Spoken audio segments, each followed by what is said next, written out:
बैठे बैठे एक दिन सोच रहे थे कि ये दिन का बहुत सारा भाग ये तो रात्रि में चला जाता है, इसका कोई उपयोग नहीं है, व्यर्थ हो जाता है। आज तो बहुत साधन है हमारे पास, यद्यपि पहले भी रहे होंगे, लेकिन आम जन के पास इतना सब सुलभ नहीं था। रात्रि होने के बाद प्रायः कोई कार्य ही नहीं हो पाता होगा, तो उनको विचार आया कि रात्रि तो बहुत सज्जनों का समय बर्बाद करने वाली है, मैं ऐसा कोई कार्य करूं जिससे रात्रि ही ना हो। रथेन ज्योतिर्मयेन रजनीमपि दिनम करिष्यामि। ज्योतिर्मय रथ से पृथ्वी के उन्होंने रात को भी दिन बना दिया, अपना ऐसा संकल्प किया, और 7 प्रदक्षिणा करके 7 दिन तक रात्रि ही नहीं होने दी उन्होंने पृथ्वी पर। ऐसा देखकर सृष्टि के कर्ता ब्रह्मा जी घबरा गए, क्या हो रहा है? सभी चीजें आवश्यक है जीवन के लिए, रात भी आवश्यक है, दिन भी आवश्यक है। ऐसा कोई ब्रह्मा जी और ईश्वर का बनाया हुआ ऐसा कोई तत्व नहीं है जिसकी आवश्यकता ना पड़े। जहां रात्रि में विषयी पुरुष विश्राम करते हैं, वहीं योगी समाधि लगा करके अपना ध्यान करते हैं। कहा है तस्याम जागृति संयमी रात्र्याम, रात्रि में संयमी लोग जागते हैं। जब हम लोग विषय वासना वाले जीव, आसक्ति वाले जीव सोते हैं, तब योगी लोग जाग करके ब्रह्म का ध्यान करते हैं। तो रात्रि का भी अपना महत्व है।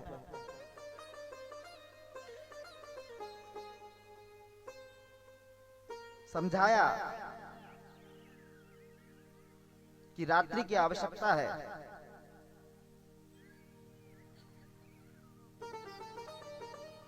इतने प्रतापी राजा हुए। महाराज प्रियव्रत के द्वारा पृथ्वी के 7 द्वीप और 7 सागरों की रचना की गई है। जो सप्तद्वीपा वसुमती है, 7 सागरों से युक्त है, ये महाराज पृथु ने बनाई, इसलिए इसका नाम पृथ्वी पड़ा।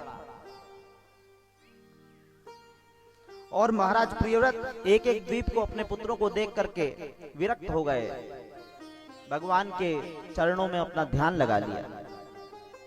इनमें सबसे पहला जो द्वीप है वो जम्बू द्वीप है। जम्बू द्वीप के अधिपति महाराज आग्नीद जी के 9 पुत्र हुए, जिन्होंने पूर्व चित्ती अप्सरा से विवाह किया। इन्होंने जम्बू द्वीप के 9 खंड करके अपने 9 पुत्रों में बांट दिया। पहला खंड अजनाब खंड, जिसके अधिपति महाराज नाभि, मेरु देवी से उनका विवाह हुआ और कोई संतान नहीं हुई, तो उन्होंने पुत्रेष्ट यज्ञ किया। यज्ञ से भगवान प्रसन्न हुए, बोले क्या चाहते हैं? वो कुछ मांग नहीं पाए। सब ब्राह्मणों ने बोला कि इनकी हिम्मत नहीं पड़ रही है, ये आपके जैसा एक बेटा चाहते हैं। तो ब्राह्मणों ने यज्ञ किया और ब्राह्मणों ने उनको बताया, तो ब्राह्मणों के भगवान बड़े प्रिय हैं, ब्राह्मणों को बहुत प्रेम करते हैं। उनका वचन खाली ना जाए, उनका वचन निभाने के लिए बोलते हैं मैं स्वयं ही बेटा बनने को तैयार हूं। और भगवान स्वयं नाभि पुत्र ऋषभ देव के रूप में प्रकट हुए। बोलिए ऋषभ देव भगवान की जय हो। ऋषभ देव जी का चरित्र हम सब लोग जानते ही हैं। ये इतने प्रतापी हुए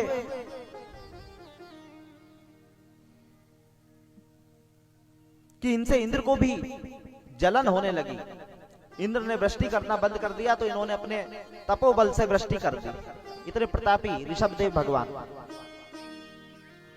इन ऋषभदेव भगवान के 100 पुत्र हुए, जिनमें बड़े बेटे का नाम भरत था। इन्हीं भरत राजा के प्रताप के कारण इस अजनाब खंड का नाम भारतवर्ष पड़ा है। बोलिए भारत माता की जय। सुखदेव जी महाराज कहते हैं, एक दिन ऋषभदेव भगवान ने सभी को अपने पास बुलाया और बड़ा सुंदर उपदेश दिया कि जगत में 2 ही आनंद है, विषयानंद और ब्रह्मानंद। देखिए अनेक प्रकार से, अनेक चरित्रों से यही बात भागवत जी में समझाई जा रही है कि परमानंद की प्राप्ति करने का लक्ष्य जीव का है। यह मानव शरीर परमानंद की प्राप्ति के लिए मिला, ये तुच्छ आनंदों की प्राप्ति के लिए शरीर नहीं है। ये बात किंतु बहुत देर में हमको समझ में आती है, कई बार अनेक जन्मों के बाद ये बात समझ में आती है। आप देखते हैं कई लोगों को आसक्ति नहीं होती इन सब बातों में, धीरे धीरे अनेक जन्मों के संस्कार जिसको होते हैं, कई व्यक्ति ऐसे व्यक्ति को त्याग वैराग्य की बातों में बहुत मन लगता है, परमात्मा का ध्यान करने में बड़ा आनंद आता है, उसके दृढ़ संस्कार हैं ऐसे।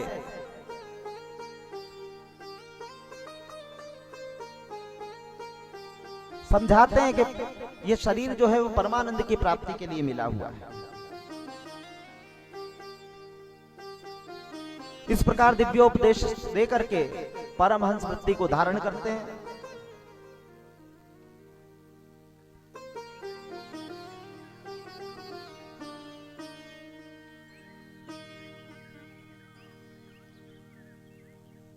ऋषभदेव जी जब परमहंस हो जाते हैं तो सारी सिद्धियां उनके पास आती हैं, 8 सिद्धियां बोलती हैं कि महाराज हमको स्वीकार कीजिए, लेकिन ऋषभदेव जी एक भी सिद्धि को स्वीकार नहीं करते हैं। परीक्षित बोलते हैं भगवान सुखदेव ऐसा क्यों, ऋषभदेव भगवान ने ऐसा क्यों किया, एक भी सिद्धि को क्यों नहीं स्वीकारा।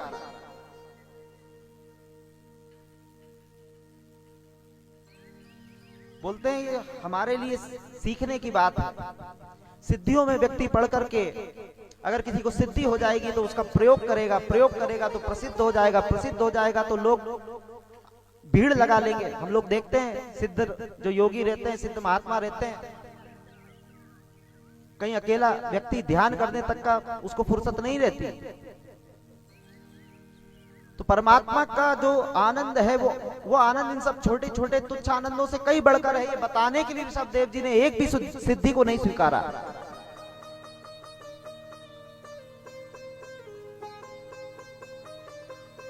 लोग हम यहां देखते हैं, लोक में भी छोटा बच्चा डिस्टर्ब कर रहा होता है मम्मी को, तो मम्मी मोबाइल पकड़ा देती है, बेटा देखो पोयम लगा देती है, बच्चा मग्न है, मम्मी टीवी में मग्न है, जीवन चल रहा रहता है बढ़िया। सोचते हैं काम कर लें फिर इसको देखा जाएगा। इसी प्रकार जीव भी ऐसा ही है, भगवान छोटे छोटे विषयों में फंसा देते हैं उसको।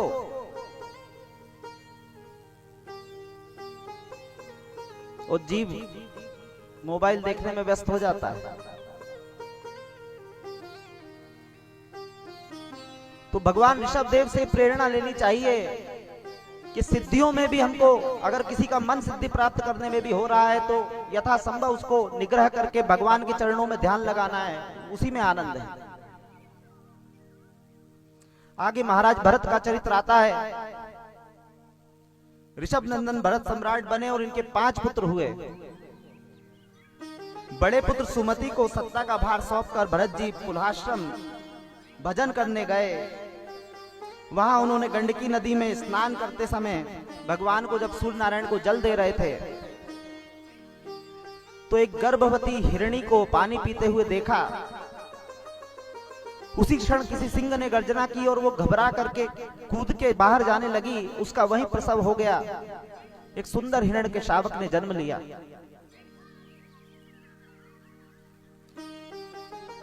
हिरणी का देहावसान हो गया और भरत जी दया में आकर के हिरण के बच्चे को अपने घर ले आए, उसको दूध पिलाया, खिलाया पिलाया।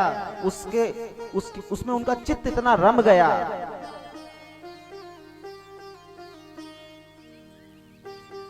दिन भर उसी के बारे में सोचते।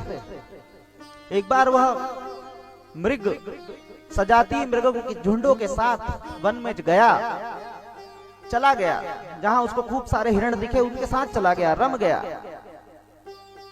और यहाँ भरत जी अकेले हो गए, सोचते रहे कि मेरा हिरण कैसा रहता होगा, कोई सिंह ने उसका शिकार तो नहीं कर लिया, पानी पीते हुए किसी ने उसको पकड़ तो नहीं लिया, मगर ने चिंता करने लगे। और हिरण का चिंता करते करते अपने प्राण त्याग दिए।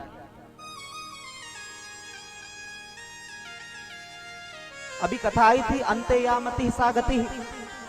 जीवन के अंत में जैसी हम लोग विचारधारा रखते हैं, अगला जन्म भी वैसा ही मिलता है। हिरण का ध्यान करते हुए शरीर छोड़ा था, अगले जन्म में भगवान कर्मदंड का भोग है, हिरण बने। लेकिन कुछ शुभ कर्म थे जिससे उनको याद रहा, लेकिन भगवान का स्मरण करते रहे, आत्मा का चिंतन करते रहे, अनात्म विषयों पर ध्यान नहीं था उनका। और ऐसे करते करते हिरण का शरीर भी उन्होंने त्याग दिया।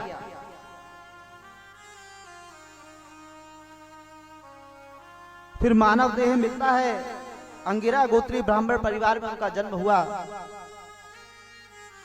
9 भाई थे, सब पढ़ लिख करके विद्वान बन गए। पिताजी इनको पढ़ाना चाहते थे, लेकिन ये जानबूझ करके नहीं पढ़ते थे, मूर्ख बने रहे। ये मूर्ख तो भगवान प्राप्ति के लिए बने रहे। अक्सर होता क्या है, हम लोग देखते हैं किसी को काम पर रखते हैं और काम करने का वाला व्यक्ति आते हुए भी मूर्ख बना रहता है कि मैं कुछ करूंगा तो ये मेरे को आगे काम बताएगा।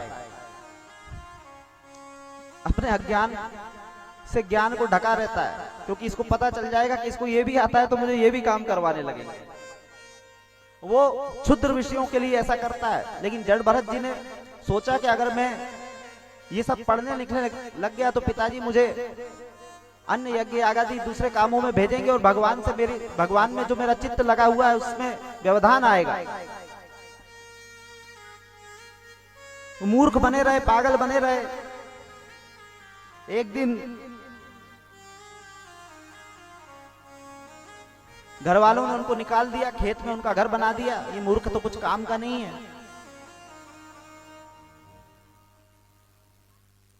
एक डकैतों का सरदार भद्रकाली का उपासक था। उसने बोला भद्रकाली से कि माता मुझे एक पुत्र दे दो, मुझे संतान नहीं है, मैं आपको नरबलि चढ़ाऊंगा। उसकी संतान हुई और नरबलि के लिए उसने सेवक भेज दिए कि जाओ पकड़ के लाओ किसी को। जड़ भरत जी सो रहे थे खेत पर, पकड़ लाए उनको, बढ़िया खिलाया पिलाया, तैयार किया, सामने लेकर के आए।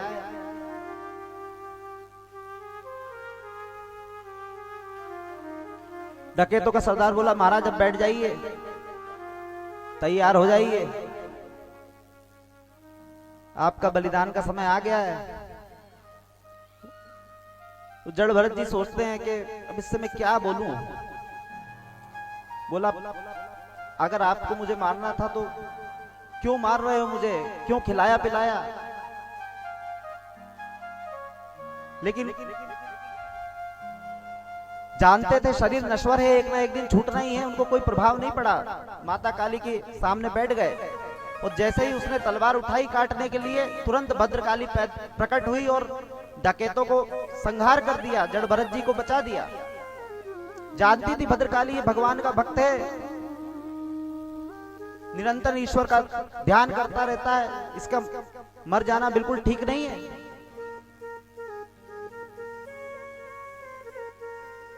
इस प्रकार भगवती ने काल के गाल से जड़ भरत जी को बाहर निकाला।